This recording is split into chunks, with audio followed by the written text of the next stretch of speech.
All right, so the first question we have is about budgets and ads. And the person asks, if I increase my ad budget, will that actually bring in more leads or will I still be under budget? And I think this person's probably running ads. They're not getting the lead flow that they need. And they're wondering, well, if I increase my ad budget, will that give me more leads? Now, one thing to look at if you're running ads is what's called search impression share. This will show you on specific keywords how many times you're being shown out of the total search volume. So if 100 people are searching for this and your search impression share is only 10, that's 10% of the search volume. That usually tells you that you can increase your budget. And presumably, you're going to fill the rest of those searches with your business or your ad. And this will allow you to get more leads. Now, when we look at this, what we try to figure out is your cost per lead.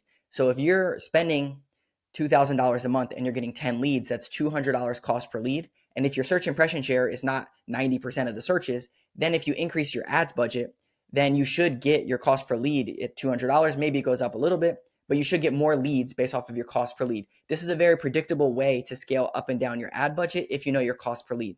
And even better if you know your return on ad spend.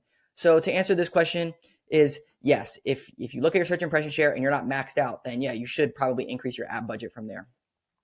They also ask, why is our cost per lead so high compared to last year? Okay, so this is a big trend that's going on. As AI search is coming into play, a lot of searches are not happening on Google as much as they were last year.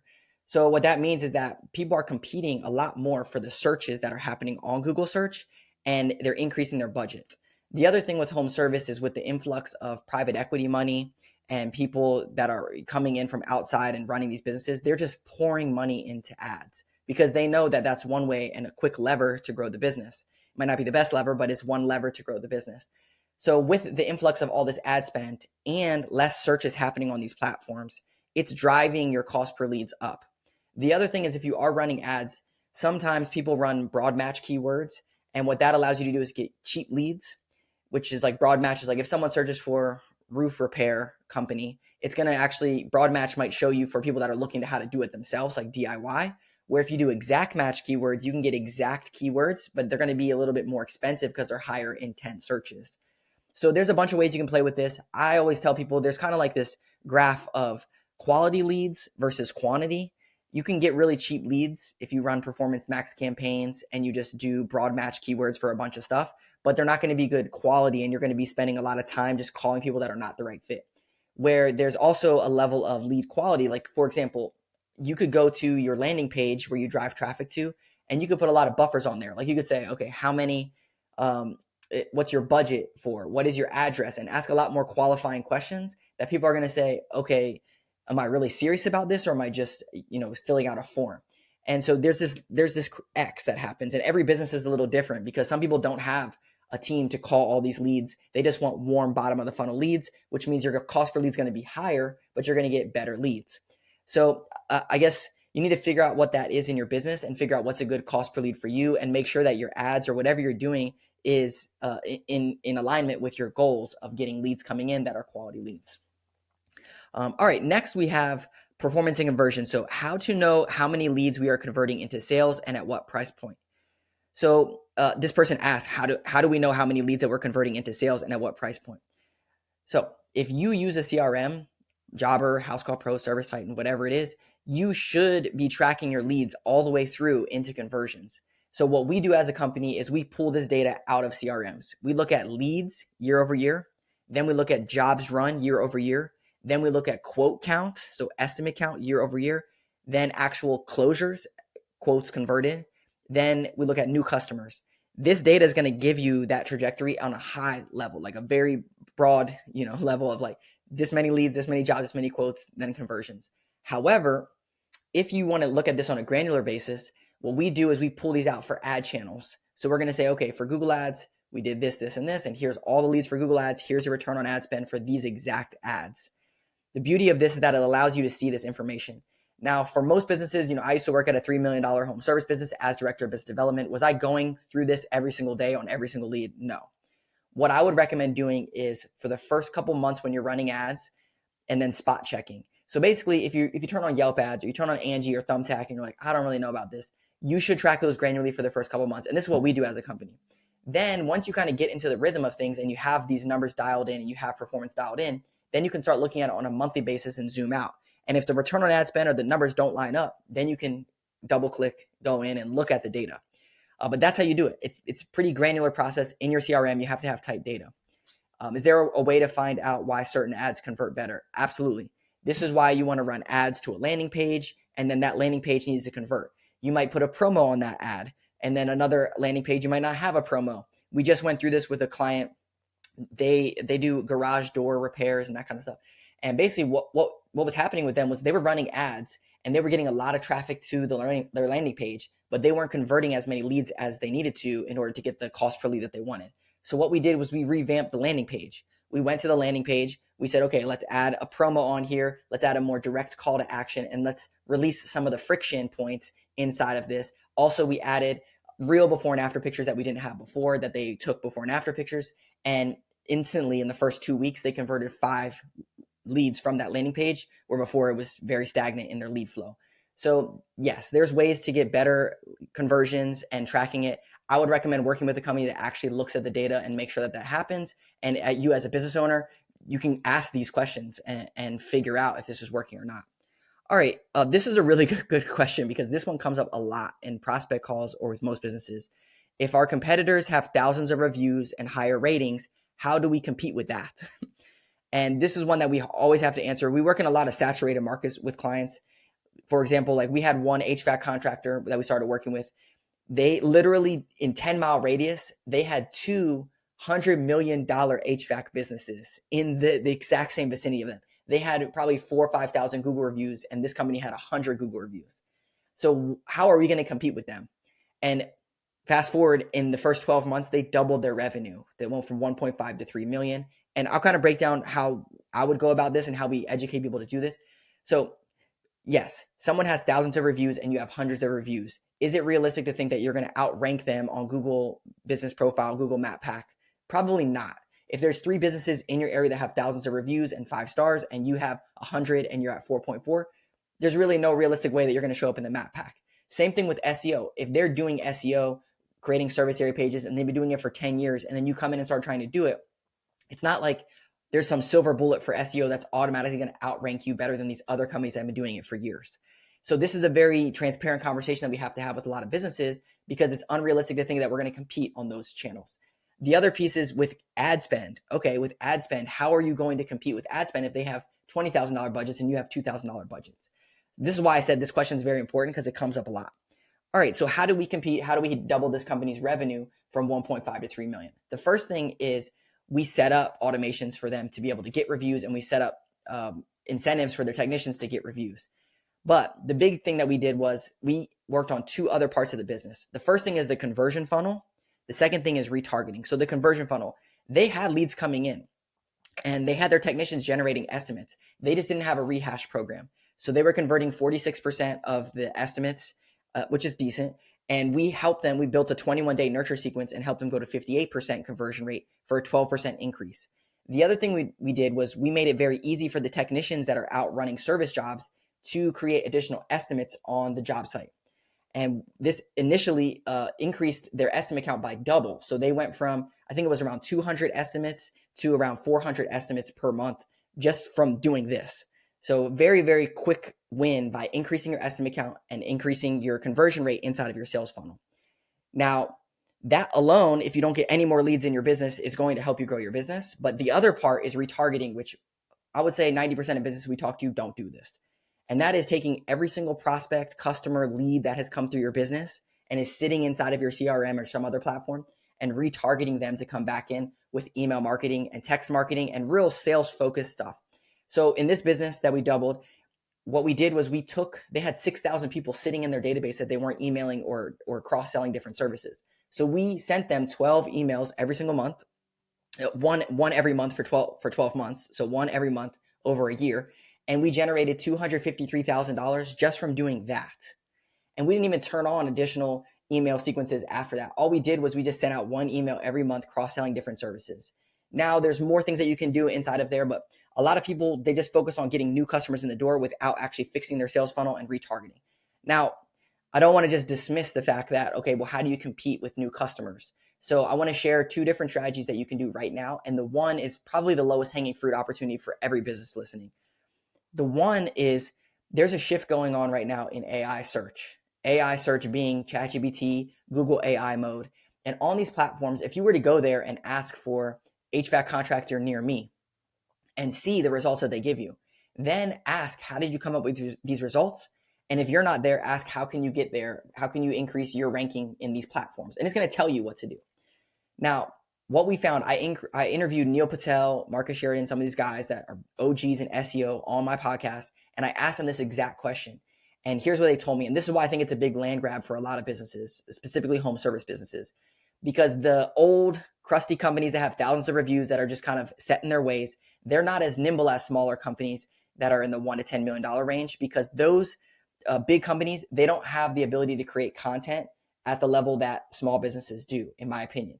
And the reason that I say content is because these AI search platforms, they're built on large language models.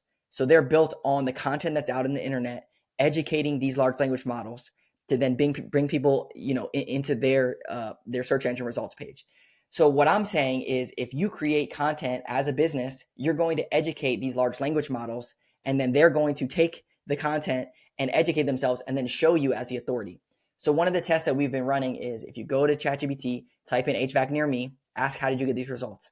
They're going to tell you it's the basic SEO stuff, right? This company has the most reviews, the most ratings, but there's one in there that they're going to tell you, which is authority. And authority is you creating content as the authority in your space and then recognizing you as the authority and then showing you. This is why I think it's a big land grab for a lot of businesses. The big companies, they're burnt out. They don't think that Instagram, Facebook, YouTube, TikTok is the move, because they know that traditionally, I used to think the same thing, was that when you create content, it's just to try to get leads. And most of the leads on these platforms are junk. What I'm telling you is that it's shifting. Just by creating content, you're educating these AI platforms that you're the authority, and they're going to show you. It's also going to help you from a branding perspective and getting leads on these platforms. But more importantly, it's the AI search side of things, which is why I highly recommend it. The other thing, aside from AI, is one that I actually did a webinar with Jobber on, which is building B2B partnerships.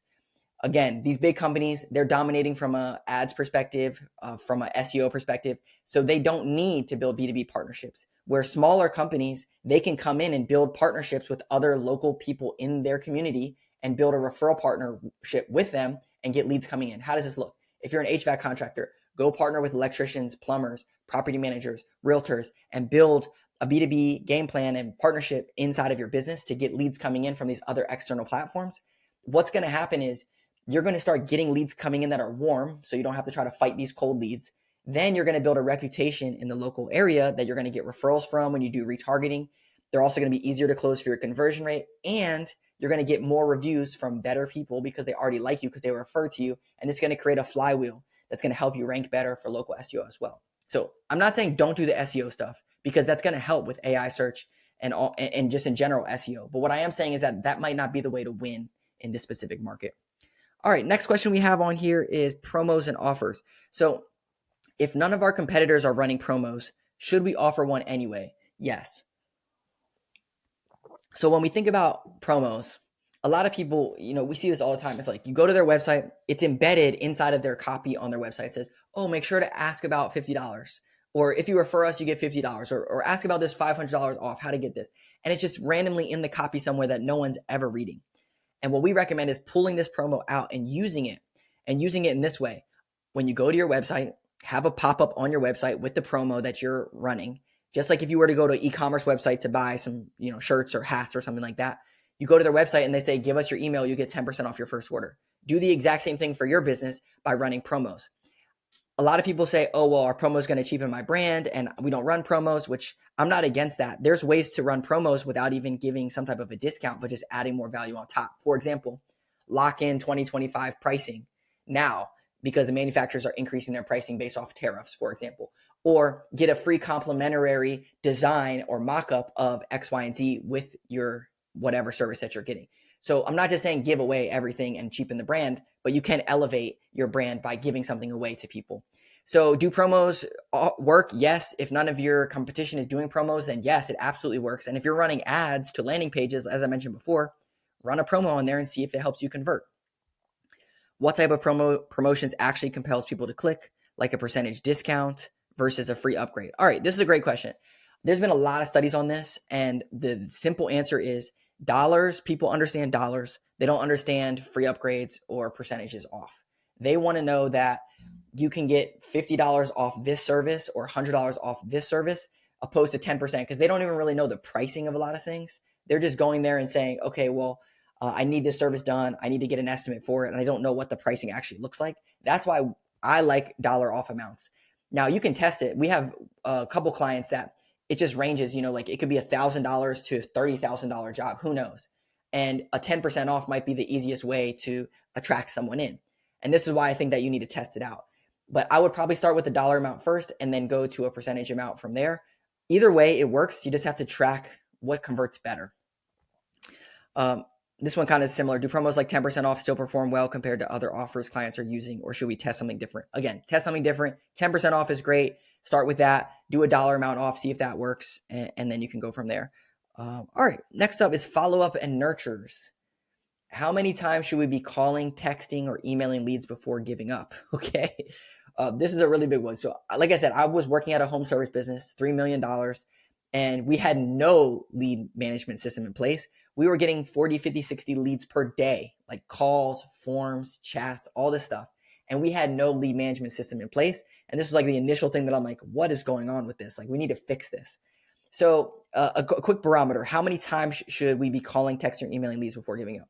There's two thought process on this. The first one is, if you're like an HVAC contractor and these people have no AC or no heat, well, it's not like follow up with them for 21 days. It's like hit them up for 3 days because they need AC.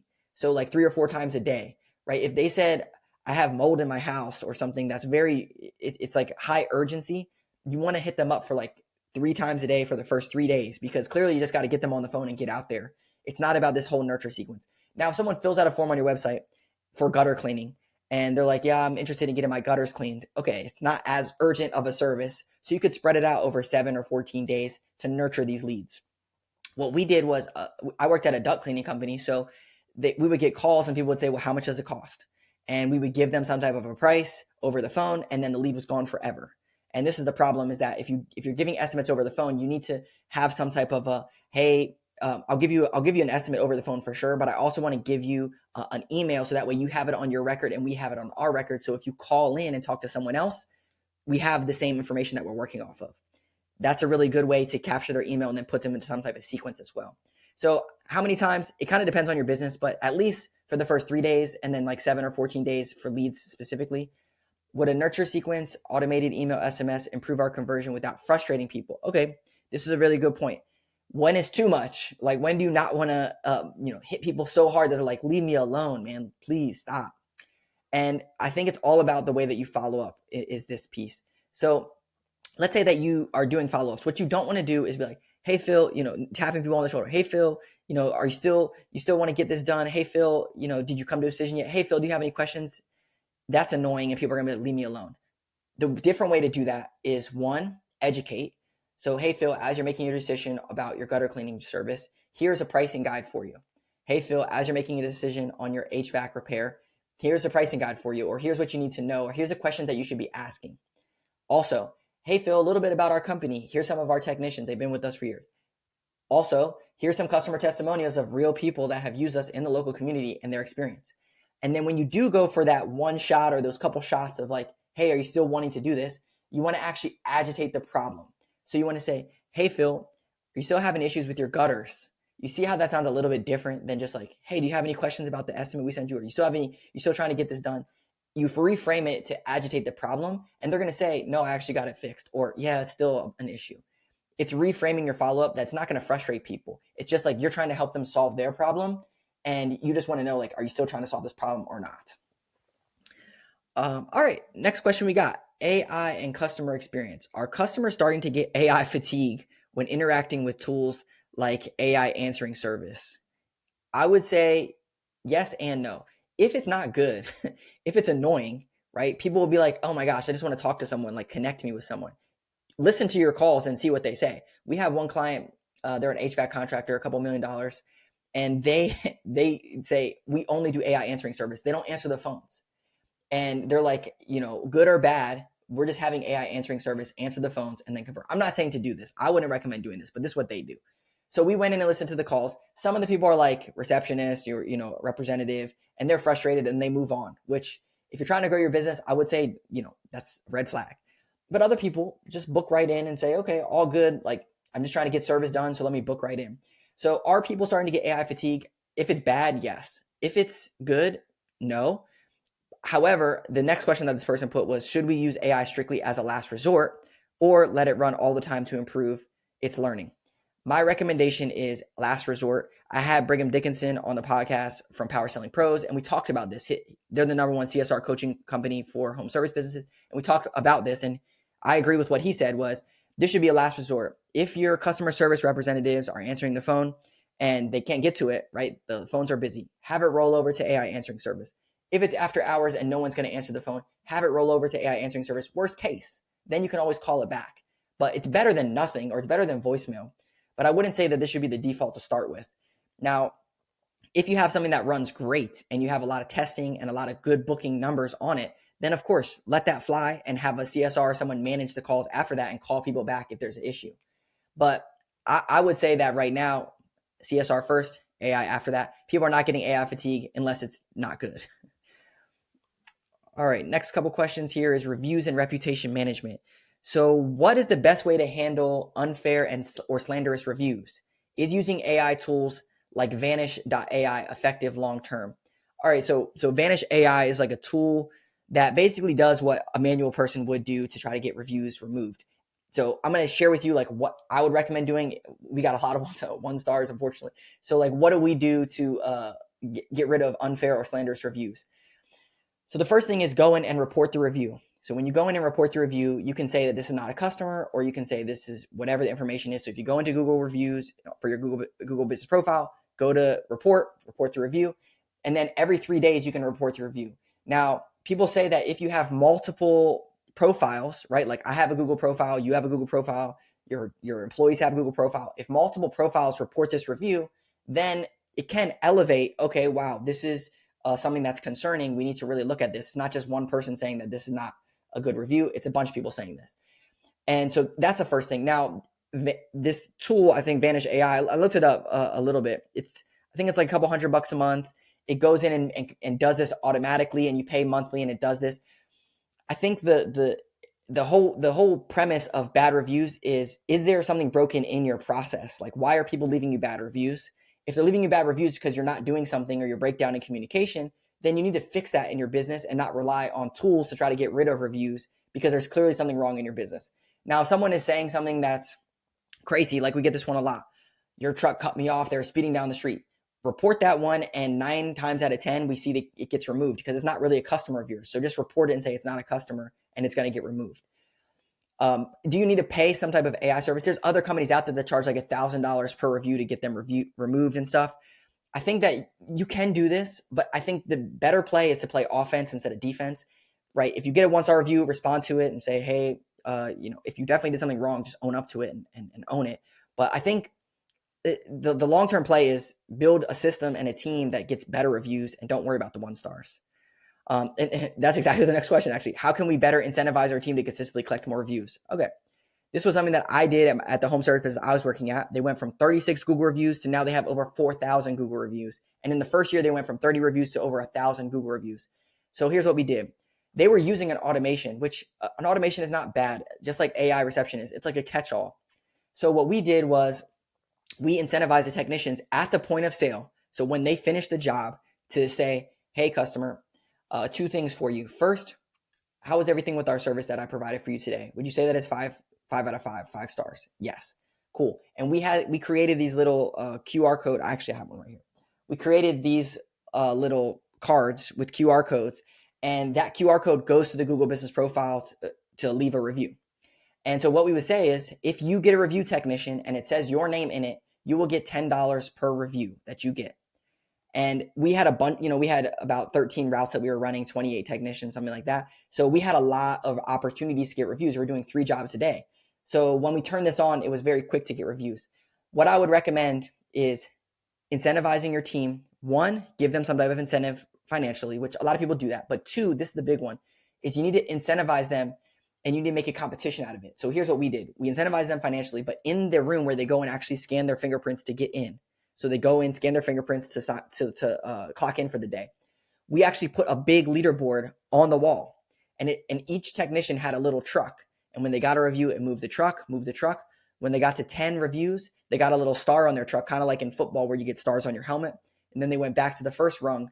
And so guys would come in and they'd see someone with 20 stars on their truck, and they'd say, what is this? And it's like, oh, this is our review program. Then what we did was when they got to 100 reviews, so we have technicians that literally have hundreds of reviews, we would make a little plaque. So on Canva, we created a little graphic, and we had it printed out, and we put it on the wall. Now here's the crazy thing. This guy, Joel, he came in. I was there. We'll get there like 6:30, 7 o'clock. He came in. His plaque was on the wall because he just got 100. He took his phone out and took a picture, and I said, Joel, and English wasn't his first language. I said, Joel, what are you taking a picture of? He's like, I'm going to send this to my wife. She's going to be so happy. This is the part that I think a lot of people miss, is that it's not just about the money. It's also about recognizing these people for getting reviews and showing them that you actually care, and building this review system in your business that creates the culture of getting reviews. And it takes away is there some new AI automation or strategy for this? It's just you're building it into your culture. All right. Next question we have: service area expansion and SEO. What should our service area page strategy look like going forward once we get the top 10 cities targeted? So if you follow our content, we talk about making service area pages, which helps you rank, kind of like a little map around your business. And you want to do this every month to build these pages that Google will find and then show when people search for certain services in certain areas. Now, once you kind of max this out, well, what do you do after that? What we recommend is going to the next layer of it. So let's say you do gutter cleaning, or let's say you do HVAC service. So your initial service area pages might be HVAC service and repair, or your very top of the funnel, this is going to catch all type of things. But then what you would want to do is move down to a secondary tier. So let's say you have this this main service area page, but then you have sub pages inside of that service area. So inside of that service area page, you might have ductless HVAC installs in a specific city, or humidifier installation in a specific city. And then you have these sub pages that link to the main service page. So then it's kind of like this mini hub of all the different city that you want to serve, but all the services you offer in that city. So it's kind of going to the next layer of it inside of targeting specific services that you offer. And this is more of a down the line SEO strategy. If you haven't done any service area pages, do some service area pages, which is like service in city. Then you can go to the next layer of it and get more granular and build out these sub service area pages. All right. Now this question: what topics should we focus blog and newsletter content on? Should it be more seasonal or service driven? My recommendation would be both. So what we do is we have a content calendar every single month. So January, February, March, April, May, all the way to December. And then every month we come up with a theme. So in your business, what's your theme? Your theme is, in January, I should be talking about this. In April, I should be talking about getting your spring tune-ups. In October, I should be talking about getting fall tune-ups. And you kind of know the gist of what's going on in your business and the things you should be talking about. So what we recommend doing is tying both these together. Having seasonal stuff like hurricane prep or fall or winter or spring in tandem with the service that correlates with it. So in the fall, it's a spring tune-up, but also you might want a humidifier because it's going to get colder, and you might want some moisture in the air going in the winter. Or in the spring, it's like, okay, spring tune-up's coming, so you might want to add IAQ, indoor air quality offering inside of that newsletter.